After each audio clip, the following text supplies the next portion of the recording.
کہ عوام نے پاکستان کی خاطر قربانیاں دینے والے شہداء کے لواحقین کو دیکھا تو انہیں ساری صورتحال کا ادراک ہوا۔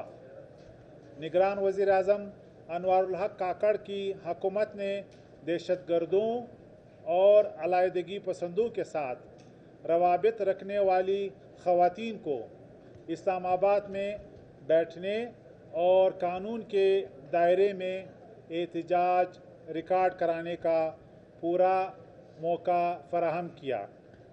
میں نے بھی اسلام آباد میں جا کر شہداء کے لواحقین کے ساتھ اظہار یکجہتی کیا اور دھرنے دینے والی خواتین کو پاکستان کے پرچم تلے مذاکرات کی پیشکش کی۔ بھارت کی بلوچستان کے حالات خراب کرنے کی مذمت کی اور بھارت کو خبردار کیا کہ وہ عالمی دہشت گرد کے کردار سے باز آ جائے۔ اب چور کی داڑھی میں تنکے کی طرح مہارنگ نے الزام لگایا کہ انہیں اور یہاں کے خاندانوں کو کچھ ہوا تو میں یعنی جان اچکزئی اور وزیر اعظم انوار الحق کاکڑ پر اس کی ذمہ داری عائد ہوگی۔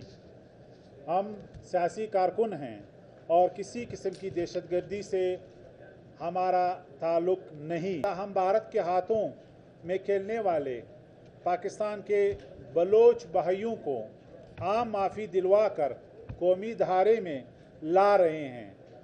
مزید علیحدگی پسند جلد قومی دھارے میں آنے والے ہیں۔ شاید ان کوششوں سے بکھلا کر مہارنگ الزامات پر اتر آئی ہے۔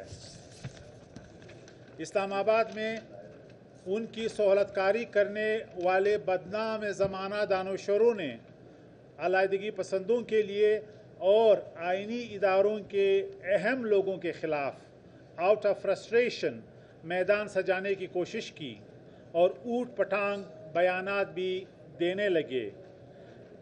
یہ اسلام آباد میں بیٹھے نامنہاد دانشوروں کا آئیڈیا تھا کہ بلوچ علیحدگی پسندوں کی حامی خواتین کے ذریعے وہ عالمی سطح پر پاکستان کا تشخص خراب کریں گے۔ ان میر جعفروں کو منہ کی کانی پڑی۔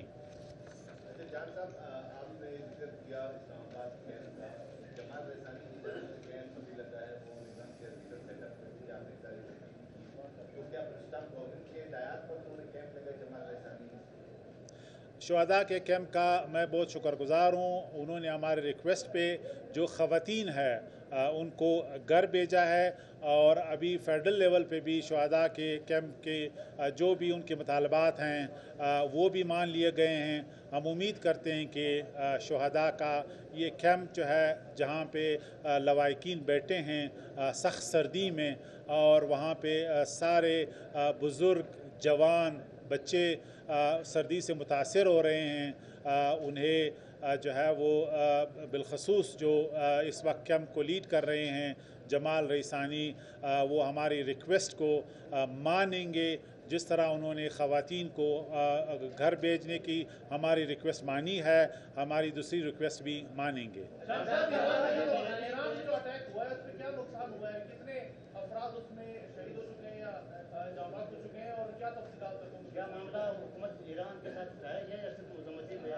ابھی تک 2 بچیاں شہید ہوئی ہیں اور اس میں 3 زخمی ہیں۔